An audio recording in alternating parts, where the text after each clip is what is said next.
हाय बच्चों। तो I hope आपने पिछला लेसन देखा है इस सीरीज का। एंड पिछले लेसन को अगर आपने नहीं देखा है तो इस लेसन को कंटिन्यू मत करना। ओके, पहले उसे देख लेना फिर आगे बढ़ना ना। फिर भी मैं पिछले लेसन में जो मेन बातें थी उनको जल्दी जल्दी रिवाइज करवा दे रहा हूँ ताकि एक आगे का फ्लो बन जाए, है ना। So let's start. देखो, पिछली बार हमने बेसिकली ये सीखा था कि एक बैटरी के पॉजिटिव टर्मिनल से करंट निकलता है नॉर्मली और नेगेटिव टर्मिनल में वापस आ जाता है। पॉजिटिव टर्मिनल से अगर करंट 2 एम्पियर का निकल रहा है तो नेगेटिव टर्मिनल में भी 2 एम्पियर ही वापस आना चाहिए, अदरवाइज बैटरी प्रॉपरली फंक्शन नहीं करेगी, कुछ ना कुछ गड़बड़ हो जाएगा। दूसरी बात हमने ये सीखी थी कि नॉर्मल वायर्स का रेजिस्टेंस जब तक कहा ना जाए तब तक जीरो मानते हैं। अगर कुछ कहा जाए कि लेना है तो लेंगे, अदरवाइज जीरो मानेंगे, बिकॉज बहुत छोटा होता है रेजिस्टेंस उनका। तो यहां से यहां तक अगर रेजिस्टेंस जीरो है इस पूरे वायर का तो उसके अक्रॉस वोल्टेज भी जीरो होगा। यहां से यहां रेजिस्टेंस जीरो है अगर, तो इसके अक्रॉस वोल्टेज भी जीरो होगा। मतलब जितनी भी बैटरी की वोल्टेज है वो सारी की सारी कहां अकेले अपीयर होती है, सारी की सारी वोल्टेज रेजिस्टेंस के दोनों एंड्स के अक्रॉस ही अपीयर हो जाती है, क्योंकि वायर्स जो हैं जब तक कहा ना जाए तब तक हम ये मानते हैं कि वायर्स के थ्रू पोटेंशियल डिफरेंस जीरो है। तो अगर यहां पे वोल्टेज V है, पोटेंशियल डिफरेंस बैटरी का V है, तो इस रेजिस्टेंस के थ्रू भी V ही होगा ना। ओम्स लॉ क्या कहता है? ओम्स लॉ कहता है कि किसी भी रेजिस्टेंस के थ्रू जो करंट होगा that will be equal to उस रेजिस्टेंस के दोनों एंड्स के अक्रॉस का potential difference which is V divided by R। ठीक है, कभी कभी मैं वोल्टेज वर्ड यूज करता हूं। Voltage and potential difference are same things. Voltage is basically a layman term, एक लोकल टर्म है पोटेंशियल डिफरेंस के लिए। Potential difference is more scientific. Okay, तो इसमें करंट कितना आ जाएगा? I is equal to V by R। For example, अगर कोई कहे कि यार एक बैटरी है 24 वोल्ट का और एक रेजिस्टेंस है इसमें 8 ओम का, तो बताओ कितना करंट जा रहा होगा। तो 24 वोल्ट अगर बैटरी के अक्रॉस है तो इस रेजिस्टेंस के अक्रॉस भी 24 वोल्ट ही होगा। क्यों? क्योंकि सिंपल वायर्स जो है वो पोटेंशियल डिफरेंस कंज्यूम नहीं करती। तो सारा का सारा 24 वोल्ट इसके अक्रॉस आ गया। अब ओम्स लॉ लगा दो। ओम्स लॉ बहुत अच्छे से मैंने तुम लोगों को सिखाया है, काफी क्वेश्चंस कराए हैं। तो इसमें करंट क्या हो जाएगा? इसका इस रेजिस्टेंस के अक्रॉस का वोल्टेज अपॉन इस रेजिस्टेंस का रेजिस्टेंस तो 3 एम्पियर आंसर। ठीक है, किधर होगा? पॉजिटिव टर्मिनल से नेगेटिव टर्मिनल की तरफ। तो I hope it is very clear to you. अगर पूछा जाए बैटरी के अंदर किस डायरेक्शन में करंट जा रहा है तो नेगेटिव से पॉजिटिव टर्मिनल की तरफ। कितना? तो 3 एम्पियर। ओके ना, अब हम आगे बढ़ेंगे। अभी तक हमने सिर्फ सिंपल एक रेजिस्टेंस और एक बैटरी अगर लगा हो तो किस तरह से सर्किट बिहेव करती है हमने ये सीखा था। अब हम सीखेंगे कि मल्टीपल रेजिस्टेंसेस एक साथ लगा दिया जाए तो क्या होता है। अब मल्टीपल रेजिस्टेंसेस बहुत तरह के कॉम्बिनेशंस में लगाए जा सकते हैं। दो जो सबसे सिंपल कॉम्बिनेशन होता है वो होता है सीरीज का और पैरेलल का, और वही आपके सिलेबस में भी है। मगर आपके सिलेबस में सीरीज पैरेलल बहुत सिंपल वाला है। मैं आप लोगों को सीरीज पैरेलल में बहुत तरह की वैरायटी कराऊंगा। सीरीज पैरेलल ही कराऊंगा, उससे बहुत ज़्यादा कुछ कराऊंगा नहीं, बट सीरीज पैरेलल में भी इतनी सारी वैरायटी कराऊंगा कि you will learn a lot of things. Okay, so firstly we will start with series combination. तो आज की क्लास में हम सीरीज कॉम्बिनेशन ऑफ रेजिस्टेंसेस करेंगे। फिर नेक्स्ट क्लास, जो कि आई होप जल्दी ही होगा, है ना, क्योंकि होप मैंने तो अब एसी भी लगवा लिया है तो it will be easier to take classes. गर्मियों में यार फैन पिछली बार चलाया था पिछले लेसन में तो इतनी ज़्यादा आवाज़ आ रही थी वीडियो में, है ना। अभी भी मे भी हल्की फुल्की आ रही हो पर बहुत कम आ रही होगी।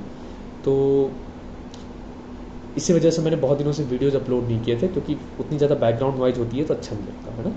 सो अब होपफुली मैं हर 4 दिन 5 दिन में एक वीडियो अपलोड कर दिया करूँगा। So keep checking it. And बच्चों, तुम लोग जो भी बच्चे इन वीडियोज़ को देख रहे हो, आई नो अधिकतर लोग रेगुलरली देख रहे हैं, काफ़ी कुछ सीख रहे हैं, मुझे पता चल रहा है ये चीज़, है ना। And I am liking the fact कि मैं इतने बच्चों की हेल्प कर पा रहा हूँ। But try to share these videos with your friends as well. जितने ज़्यादा इस चैनल के सब्सक्राइबर्स बढ़ेंगे, पर्सनली मुझे उतना ज़्यादा मोटिवेशन मिलेगा। देखो, कोई बहुत ज़्यादा फाइनेंशियल इनकम इससे नहीं होती यूट्यूब चलाने से, अनलेस लाखों में व्यू आए, जो कि पढ़ा कर कभी नहीं आता, वो इंटरटेनमेंट वाली वीडियोज़ में ही आता है। लेकिन पढ़ाने वाली वीडियोज़ में भी अगर अच्छे खासे सब्सक्राइबर होंगे तो मेरे को एक पर्सनली मोटिवेशन मिलेगी कि यार मैं बहुत ज़्यादा बच्चों की हेल्प कर पा रहा हूँ, तो मेरे पे ऑटोमेटिकली एक प्रेशर बनेगा कि नहीं यार और वीडियोज़ डालो ताकि और बच्चों की हेल्प हो सके। तो जितना ज़्यादा आप इस चैनल को, इन वीडियोज़ को शेयर करेंगे, जितना ज़्यादा सब्सक्राइबर्स लाने में मेरी हेल्प करेंगे, उतनी ज़्यादा वीडियोज़ आपको मिलेंगे भी पढ़ने को, है ना, और आने वाले सालों में भी मिलते रहेंगे होपफुली। नाउ सीरीज कॉम्बिनेशन क्या होता है पहले मैं तुम लोगों को ये समझा दूं, क्योंकि बहुत सारे बच्चों को इवन 12th पास कर जाते हैं तो भी उनको सीरीज कॉम्बिनेशन एग्जैक्टली क्या है पता नहीं होता, ठीक है, वो रट जाते हैं, दो रेजिस्टेंस साथ में लगे हुए तो सीरीज लगा दो, बट इतनी सारी अजीब अजीब सी सर्किट्स होंगी ना उसमें तुम्हें समझ में नहीं आएगा कि अच्छा सीरीज कौन है पैरेलल कौन है। सीरीज तो फिर भी इजी होता है फ्रैंकली स्पीकिंग, पैरेलल कॉम्बिनेशन क्या होता है ये तो बहुत लोगों को नहीं आता even after passing 12th class, ठीक है। तो कॉन्सेप्चुअली समझेंगे कि सीरीज और पैरेलल है क्या। सीरीज कॉम्बिनेशन को समझने के लिए मैं एक एग्जांपल देता हूं कई बार बच्चों को। मान लो दो टनल है, टनल मतलब समझ रहे हो सुरंग, एक ये टनल है, फिर एक सीधा रोड है, फिर थोड़ी दूर जाकर एक और टनल है, टनल 1 टनल 2। हुआ क्या कि इस टनल में मान लो 50 लोग घुसे, 50 लोग इस टनल को एंटर किए, 50 people travelled through this tunnel, और इस टनल में भी 50 पीपल ट्रेवल किए। कैन आई से कि ये 50 लोग जो यहां इस टनल में होंगे वही 50 लोग इसमें भी होंगे? जरूरी नहीं है, राइट, क्योंकि कुछ लोग हो सकता है इस 50 में से हो सकता है 2-4 लोग निकल गए हों और कहीं से 2-4 लोग आ गए हों और टोटल फिर भी 50 हो गया हो। लेकिन सेम लोग इस टनल और इस टनल में गए हों ये गारंटीड नहीं है ना। इक्वल लोग गए हैं ठीक है, बट इक्वल लोग होने पे भी सेम लोग हैं ये जरूरी नहीं है। सेम लोग का मतलब वही वही इंसान जो इस टनल में गया है सेम इंसान इसमें भी जाना चाहिए, सिर्फ नंबर इक्वल हो जरूरी नहीं। तो अगर दोनों टनल्स में सेम लोग गए हैं, सेम नंबर ऑफ पीपल नहीं, सेम पीपल, कि अगर इसमें आशु गया है तो इसमें भी आशु ही गया है, आशु नाम है लड़के का, ठीक है, मेरे कजिन का नाम है actually, okay. So the point is कि जो लोग इसमें गए एग्जैक्टली अगर वही लोग इसमें भी गए हैं देन इट प्रूव्स कि ये दोनों टनल सीरीज में है। तो सीरीज कॉम्बिनेशन का बहुत सिंपल सा मतलब है, अपने दिमाग में कैप्चर कर लो कि अगर दो रेजिस्टेंसेस में सेम चार्ज फ्लो करे या एग्जैक्ट सेम करंट फ्लो करें तो हम कहते हैं कि वो दोनों रेजिस्टेंसेस सीरीज में। इक्वल करंट नहीं, ये नहीं कि दोनों रेजिस्टेंस में 2-2 एम्पियर करे तो भी सीरीज होगा, दोनों में सेम करंट जाना चाहिए। ओके, सो डेफिनेशन पहले लिखेंगे, if same current flows in multiple resistances they are said to be in series।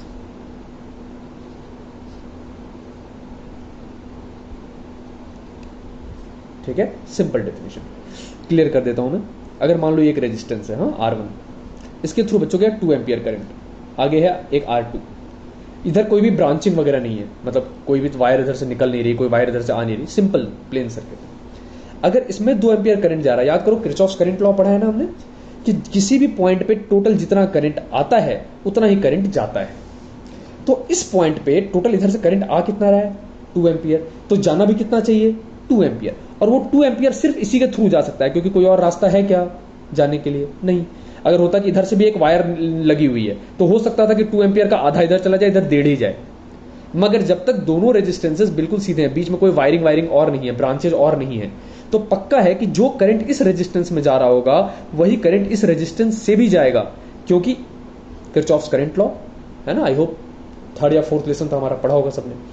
तो दोनों रेजिस्टेंसेस में सिर्फ इक्वल करंट नहीं है, सेम करंट है, जो करंट इस रेजिस्टेंस से जा रहा है वही करंट इससे भी जा रहा है, तो हम कहेंगे कि दोनों रेजिस्टेंसेस सीरीज में है। Is that okay? जैसे और एग्जांपल्स मैं देता हूं आप लोगों को। मान लो एक ये रेजिस्टेंस है, एक ये रेजिस्टेंस है, ऐसे है ना, ऐसे एक बैटरी लगी हुई है,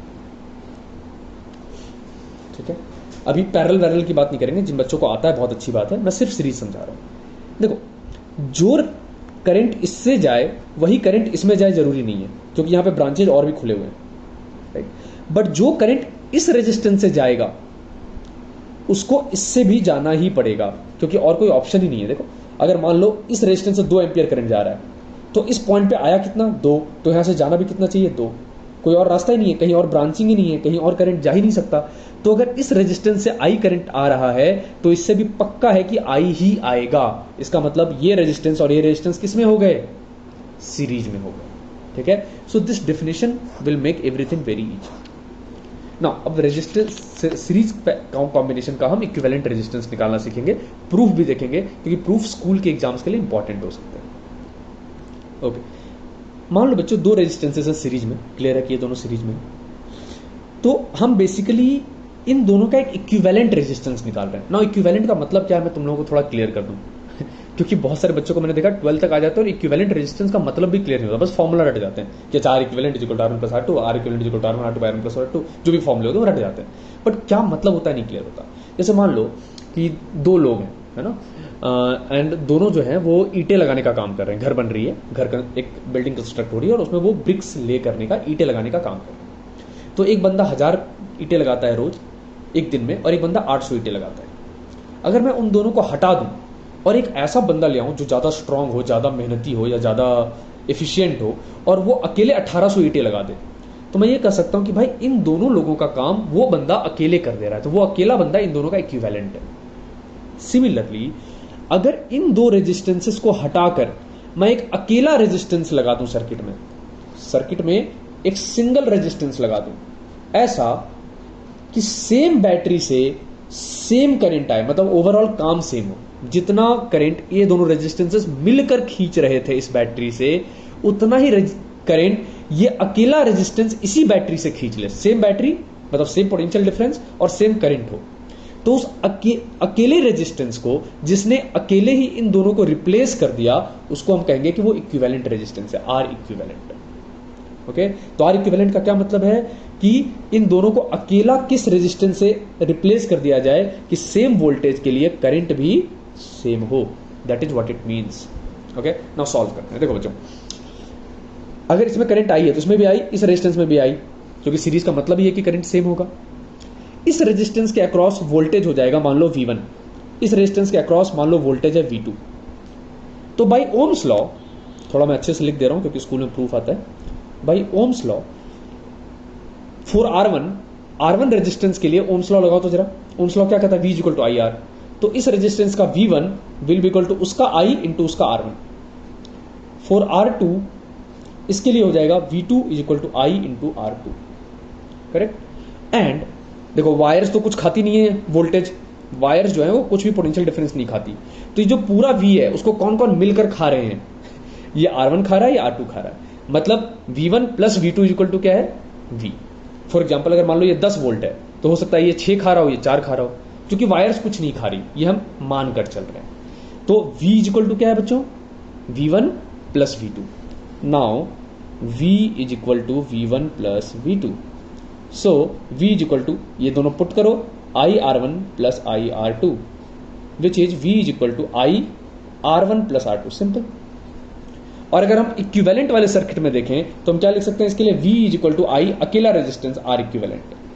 अगर मैं इसको और इसको कंपेयर करूं तो V की जगह V, I की जगह I, तो R1 प्लस R2 की जगह क्या आ रहा है? R equivalent. So by comparing these two we can write that R equivalent is R1 plus R2। तो ध्यान से बात सुनेंगे कि अगर दो रेजिस्टेंसेस है हमारे पास R1 और R2, वो दोनों अगर सीरीज में है ना, तो उन दोनों को हटाकर हम एक अकेला रेजिस्टेंस लगा सकते हैं, कितने का?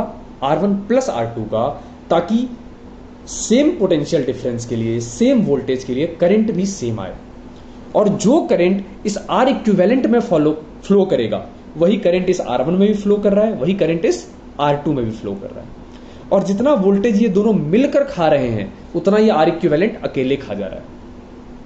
ओके, उतना ये अकेले एडजस्ट कर ले रहा है, झेल ले रहा है, ठीक है ना। कुछ छोटी छोटी बातें नोट करेंगे फिर हम आगे बढ़ेंगे।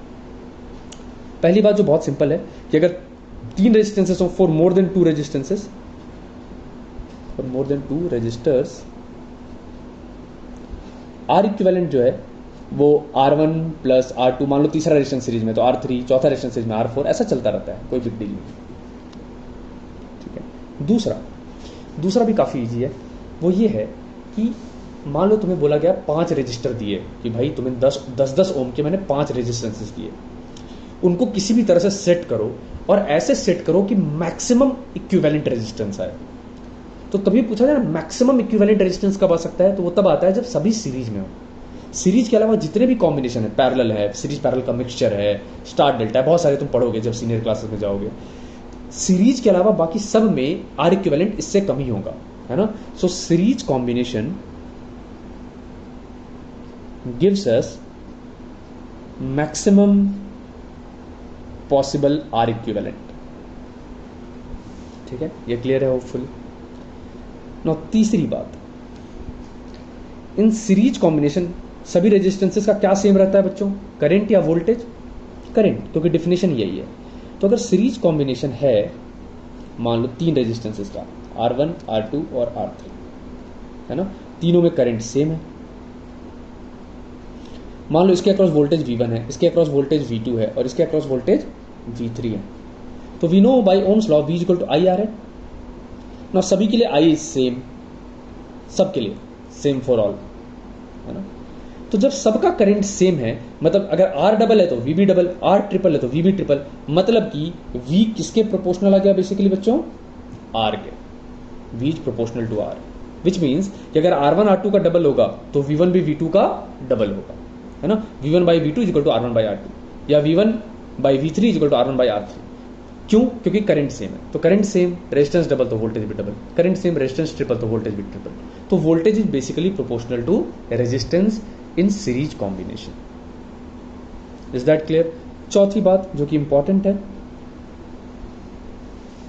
ठीक है, वो इंपॉर्टेंट ये है कि कभी भी, ये सिर्फ सीरीज के लिए नहीं है, हमेशा के लिए मैं बता रहा हूं, ठीक है, जब तक फिजिक्स पढ़ोगे और जब तक सिंगल बैटरी की सर्किट सॉल्व करोगे कि एक ही बैटरी लगी हुई है, एक ही सेल लगा हुआ है, तब तक के लिए अगर कोई भी कॉम्बिनेशन है रेजिस्टेंसेस का, ठीक है, वोल्टेज है V, और तुमसे पूछा जाए कि बैटरी से कितना करंट निकला, तो बैटरी से जो करंट निकलता है ना बच्चों, वो हमेशा होता है V upon R equivalent. R equivalent series parallel जिसका भी हो उसके हिसाब से निकाल लेंगे। सो V बाई R इक्विवेलेंट जब करते हो, उससे I जो है, करंट जो है, वो हमेशा कौन सा पता चलता है, जो करंट बैटरी से निकला। अब वो करंट किसमें किसमें गया, किसमें किसमें कितना करंट गया, वो हम सवाल आने पे सोचेंगे, ठीक है। बट ये I क्या है, this I is current delivered from the cell, from the battery, okay. अब अगर सारे सीरीज में हैं तो जो करंट इस बैटरी से निकला वही करंट सभी रेजिस्टेंसेस में भी जा रहा होगा, सिंपल। लेकिन अगर पैरेलल में होते तो फिर हिसाब इतना सिंपल नहीं होता। तो उस समय क्या करेंगे वो तो हम पढ़ेंगे अगले लेसन में। बट अभी के लिए समझ लेना कि कभी भी कितना भी गंदा सा रेजिस्टेंसेस का सिस्टम हो, बैटरी एक ही हो, तो सभी रेजिस्टेंसेस का आर इक्विवेलेंट निकाल दो।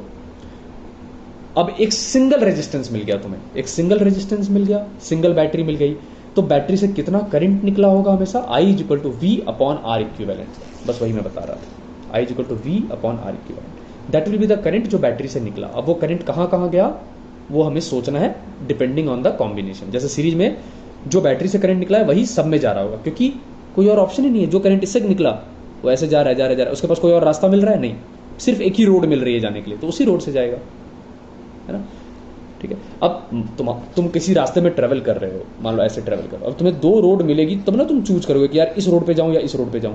अगर तुम्हें बिल्कुल सीधा रास्ता मिल रहा है तो तुम उसी रास्ते पे चलते रहोगे, है ना, राइट। तो उसी तरीके से ये करंट भी एक ही रास्ता उसको मिल रहा है तो सीधा घूमता जा रहा है। तो जो करंट इस बैटरी से निकली वही करंट तीनों रेजिस्टेंसेस से जा रही है। पैरेलल में ऐसा नहीं होगा, वो हम बात देखेंगे, ओके। सो तो अब हम कुछ क्वेश्चंस की हेल्प से समझते हैं कॉन्सेप्ट्स को बेहतर। बहुत सिंपल सा क्वेश्चन दे रहा हूं मैं, जो स्कूल्स में आएगा जिस तरह का, बहुत सिंपल सा, कि 2 रेजिस्टेंसेस हैं, एक बैटरी है, बोला कि दोनों रेजिस्टेंसेस का करंट बताओ और दोनों रेजिस्टेंसेस का पोटेंशियल डिफरेंस बताओ अलग अलग, ठीक है। सबसे पहले ये दोनों सीरीज में, ये तो क्लियर है क्योंकि जो करंट इसमें गया वही करंट इसमें गया, रास्ता सीधा है, कोई और ब्रांच वगैरह है नहीं, कोई और डाइवर्जन नहीं है। तो आर इक्विवेलेंट जो है सीरीज में हो जाएगा R1 5 ओम प्लस R2 10 ओम, टोटल आ गया 15 ओम, सिंपल, ठीक है।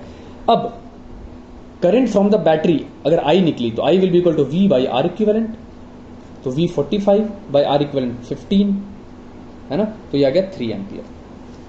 ना सीरीज में है तो जो अगर 3 एम्पियर यहां से निकला है तो इस रेजिस्टेंस में भी 3 जा रहा होगा, इस रेजिस्टेंस में भी 3 जा रहा होगा। So current in each resistance will be equal to 3 ampere दोनों में, है ना। अब दोनों का वोल्टेज निकालते हैं। इसका करंट कितना है बच्चों, 3 एम्पियर, और इसका रेजिस्टेंस कितना है 5 ओम, तो इसका वोल्टेज क्या होगा, Ohm's law, current into resistance. So voltage across 5 ohm resistance will be equal to current into वो रेजिस्टेंस, तो 3 इंटू 5 यानी 15 वोल्ट, राइट। और दूसरे रेजिस्टेंस 10 ओम वाले का कितना होगा potential difference, I into R, I again उसका भी 3 है, लेकिन R 10 है तो ये हो जाएगा 30 वोल्ट। और देखो एक बार, यहाँ 15 वोल्ट है, यहाँ 30 वोल्ट है, तो दोनों को जोड़कर 45 आ भी रहा है। So everything is okay, right. एक दो और क्वेश्चंस करते हैं। जैसे अगर कभी कहा जाए, तो ऐसे मुजवानी में बता दे रहा हूँ, मतलब ओरली लिखने की जरूरत नहीं है। बोला जाए कि तुम्हें 2 ओम के 5 रेजिस्टेंस मिले, तो मैक्सिमम आर इक्विवेलेंट कितना हो सकता है? तो सबको सीरीज में कर दो, 2 + 2 + 2 + 2 + 2 5 बार 10 ओम, खत्म हो गया बस। ठीक है, तो उसको तो कुछ दिक्कत है ही नहीं उसमें, है ना। आगे बढ़ते हैं। नेक्स्ट क्वेश्चन बोला कि a metal wire of resistance R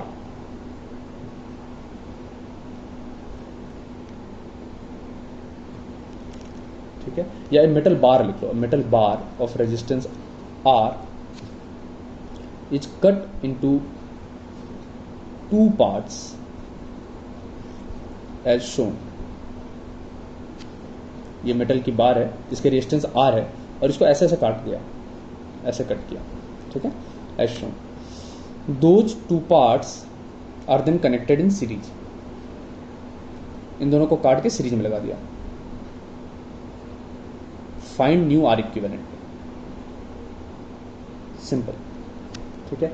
तो ये खुद से ट्राई करो बच्चों पहले, उसके बाद सॉल्यूशन देखना। वीडियो को पॉज करो 2 मिनट के लिए, खुद से ट्राई करो, फिर सॉल्यूशन देखना। ओके, इसका पूरे अब सॉल्यूशन देखो। ये रेजिस्टेंस R है, अगर मैंने इसको ऐसे कट किया, R इक्वल टू होता है ρL/A। ऐसे कट करने पे ऐसे पतले पतले हमें 2 पीसेस मिल जाएंगे, करेक्ट। 2 पीसेस ऐसे ऐसे, इनका लेंथ सेम रहेगा। अगर इसका लेंथ L है तो इनका भी लेंथ LL ही रहेगा, बस एरिया हाफ हो गया होगा। तो अगर एरिया हाफ हो गया होगा तो रेजिस्टेंस क्या हो गया होगा बच्चों? डबल। तो इसका रेजिस्टेंस भी 2R, इसका रेजिस्टेंस भी 2R। अब दोनों को सीरीज में ऐड किया तो R इक्विवेलेंट क्या हो जाएगा? 2R + 2R, मतलब कि 4R। खत्म हो गया, ठीक है। तो ऐसे क्वेश्चंस भी कर लोगे। अगला थोड़ा डिफिकल्ट करते हैं। ओके, अब नेक्स्ट क्वेश्चन आप लोग ये सॉल्व करो, बहुत सिंपल है फिर से। और सीरीज, सिर्फ सीरीज का क्वेश्चन हमेशा सिंपल ही होता है। सीरीज पैरेलल जब मिक्स होता है तो अच्छा होता है ना। तो जब पैरेलल पढ़ लेंगे हम अगले लेसन में, फिर उसके अगले लेसन में हम सीरीज पैरेलल को मिक्स करके पढ़ेंगे, तो काफ़ी कुछ सीखने को मिलेगा। और अभी कम से कम 3-4 लेसन हम लोग यही सब सॉल्व करेंगे, बहुत सारी चीज़ें, है ना, बहुत तरह के न्यूमेरिकल्स। तो सिंपल है बच्चों, सॉल्व करो। बोला गया इसके अक्रॉस पोटेंशियल डिफरेंस 6 वोल्ट है, राइट। पॉज करो वीडियो को, आंसर निकालो, फिर चेक करो आंसर को। इसके अक्रॉस वोल्टेज 6 वोल्ट है, ये सभी सीरीज में, ठीक है। तो in series I same, V equal to IR, सबका I सेम, मतलब V किसके प्रोपोर्शनल? R के। ये तो बताया था मैंने, रटना नहीं है, हम हर बार समझ के भी निकाल सकते हैं। तो R अगर जितना टाइम्स ज्यादा होगा, V भी उतने टाइम्स ज्यादा होगा। प्रोपोर्शनैलिटी का मतलब यही होता है। तो इसका R इसका ट्रिपल है। तो अगर इसके अक्रॉस बच्चों 6 वोल्ट है, तो इसके अक्रॉस क्या हो गया? उसका ट्रिपल, यानी 18 वोल्ट। इसका R इसका डबल है, तो वोल्टेज भी डबल, तो वोल्टेज हो जाएगा 12 वोल्ट। और टोटल वोल्टेज कितनी हो जाएगी? 6 + 18 + 12, क्योंकि सीरीज में वोल्टेज ऐड होता है, करंट सेम रहता है ना। तो 6 + 18 24 + 12 36 वोल्ट, तो ये आ गया 36 वोल्ट आंसर, ठीक है। तो सीरीज में बहुत ज़्यादा ऐसा कुछ है नहीं। मैं आप लोगों को 3-4 होमवर्क दे रहा हूँ, ये आप लोग करके रखना। और अगली लेसन पैरेलल पढ़ेंगे, उसके भी होमवर्क करना, उसके बाद मज़ा आना शुरू होगा, ठीक है। तो मैं कोशिश करूँगा लेसन थोड़े जल्दी जल्दी अपलोड करने का। I will try, okay. So note down the homework which I am going to write, solve those homeworks. And अब तुम्हारे पास NCERT हो या कोई भी रेफरेंस बुक हो, तो उनके भी क्वेश्चंस सॉल्व करना तुम लोग शुरू कर दो, यू नो। इससे पहले के रेजिस्टिविटी वगैरह के सबके सॉल्व करना शुरू कर दो। और एक बार पैरेलल वाला हो जाए, मिक्सचर वाले हो जाए, मतलब अगले 2 लेसन्स के बाद तो तुम किसी भी बुक से कुछ भी सॉल्व कर लो, पावर के अलावा सब कुछ सॉल्व हो जाएगा, ठीक है। So note down the homework. Okay बच्चों, सो वीडियो को पॉज करके आप लोग होमवर्क नोट कर लो। पहला क्वेश्चन काफ़ी सिंपल है, दूसरा भी काफ़ी सिंपल है। तीसरा है कि सर्किट में अगर 5 एम्पियर का करंट है तो R की वैल्यू बताओ, ठीक है। चौथा भी काफ़ी सिंपल है एक्चुअली, ये तीनों रेजिस्टेंसेस हैं, ऐसे ही लगे हुए हैं, ठीक है। 5R के अक्रॉस V1 वोल्टेज है, और इस पॉइंट और इस पॉइंट के अक्रॉस V2 वोल्टेज है, तो बताना है V1/V2 कितना होगा। तो question are pretty straightforward, करो। बाकी अपने रेफरेंस बुक्स के भी सवाल करो, हम अगले लेसन में मिलेंगे, है ना। And I hope if you like the lesson अच्छा लगा, आप लोग को सीखने को मिला हो, तो यार लाइक भी कर दिया करो वीडियो को, है ना। एक अंगूठा दबाने से कुछ ज़्यादा बुरा नहीं हो जाएगा। सो डू दैट ऑल्सो, है ना। इट मोटिवेट्स मी बेसिकली, अच्छा लगता है। चलो बाय।